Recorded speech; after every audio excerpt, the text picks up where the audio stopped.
24 मजली इमारतीच्या परवान्यासाठी 7 लाखाची लाच मागणारा सांगली मिरज कुपवाड महानगरपालिकेचा उपायुक्त वैभव विजय साबळे अखेर लाचलुचपतच्या जाळ्यात अडकला।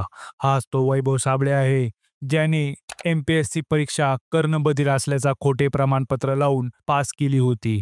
गंमत म्हणजे 1993 साली ज्या दिवशी जन्म झाला त्याच दिवशी त्याला कर्णबधीर असल्याचं सर्टिफिकेट मिळालं। हे सगळं माहीत असूनही यंत्रणेकडून काही कारवाई झाली नाही। पूजा खेडकर प्रकरण उघड झाल्यानंतर साबळेने शोभेच्या श्रवण यंत्राचा वापर सुरू केला। त्याआधी तो कधी ते वापरत नव्हता।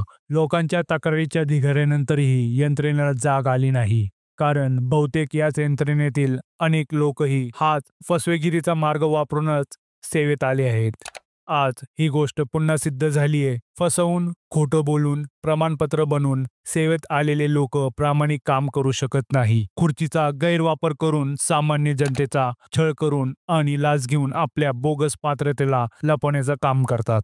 सरळ शब्दात सांगायचं झालं तर सिस्टीम आतून सडली आहे आणि ही सडलेली सिस्टीम आज कर्णबधीर नाही तर संपूर्णतः मूक आणि अंधही झाली आहे। सामाजिक कार्यकर्ते विजय कुंभार यांचा हा ट्विट आपल्याला कसा वाटला कमेंट बॉक्समध्ये नक्की सांगा।